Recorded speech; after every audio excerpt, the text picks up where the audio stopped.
नमस्कार माझ्या शेतकरी मित्रांनो, शेतकरी दादा यूट्यूब चॅनेलमध्ये आपले सर्वांचे पुन्हा एकदा स्वागत आहे। आज आपण बघणार आहे लातूर जिल्ह्यातील सर्व पिकांचे बाजारभाव म्हणजे दिनांक 18 ऑगस्ट 2026। सर्व शेतकऱ्यांनी हा व्हिडिओ संपूर्णपणे बघा, कुठेही स्किप करता। शेतमाल गहू जाते 21-89 या ठिकाणी आवक 6 क्विंटलची जाते 21-89, कमीत कमी 2300-2450, जास्तीत जास्त 2550 रुपये क्विंटल।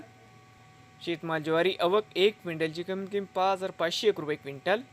शेतमाल ज्वारी जाते पांढरी आवक 1 क्विंटलची कमीत कमी 2700 रुपये क्विंटल। शेतमाल हरभरा जाते लाल आवक 342 क्विंटलची कमीत कमी 5488, सरंद्र 5706, जास्तीत जास्त दर 5926 रुपये क्विंटल। शेतमाल तूर जाते लाल आवक 723 क्विंटलची कमीत कमी 7151, सरसंद्र 7601, जास्तीत जास्त दर 7650 रुपये क्विंटल। शेतमाल तूर जाते पांढरा आवक 1 क्विंटलची कमीत कमी 7201 रुपये क्विंटल।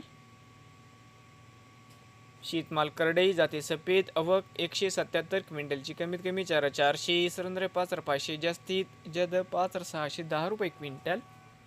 शेतमाल सोयाबीन आवक 24, तर मित्रांनो शेतमाल सोयाबीन जाते पिवळा आवक 2640 क्विंटलची कमीत कमी 6290, सरंद्र 6541, जास्तीत जास्त दर 6686 रुपये क्विंटल। नवीन आले असाल तर शेतकरी दादा यूट्यूब चॅनेलला सबस्क्राईब करा। रोज लातूर जिल्ह्यात